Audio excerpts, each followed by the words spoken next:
ہر دور میں ظلم و زیادتی اور ظالموں کا جو رویہ رہا ہے اس سے دنیا اشکار ہوتی جا رہی ہے۔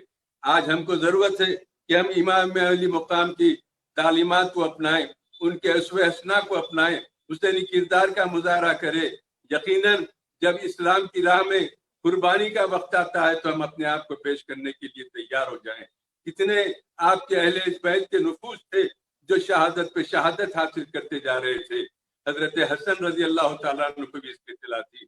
بہرحال میں آپ سے عرض کرنا چاہتا ہوں کہ یہ حسینی کردار ہم کو پیدا کرنے کی ضرورت ہے۔ یاد رکھو زمانے میں جب تک حسینیت ہے یزیدیت بھی باقی رہے گی، اور یزیدیت کا جواب دینے کے لیے حسینیت کا زندہ رہنا بے حد ضروری ہے۔ اسلام اس لیے ضروری ہے کہ آج اسلام اور مسلمانوں کو جن حالات کا سامنا ہے اس کے پیش نظر ہم چاہتے ہیں کہ ہم حسینی تعلیمات کو پیش کریں، اور عصر حاضر کے تقاضے اس بات کے متقاضی ہیں کہ ہم اسی تعلیمات پر عمل پیرا ہوتے ہوئے اپنی زندگیوں میں ایک انقلاب پیدا کریں، اپنی زندگیوں میں ایک انقلاب پیدا کریں۔ قتل حسین اصل میں مرگ یزید ہے، قتل حسین اصل میں مرگ یزید ہے۔ اسلام زندہ ہوتا ہے کربلا کے بعد، اسلام زندہ ہوتا ہے کربلا کے بعد۔ آج ہم کو چاہیے کہ ہر قسم کی قربانی کے لیے اپنے آپ کو تیار رکھے۔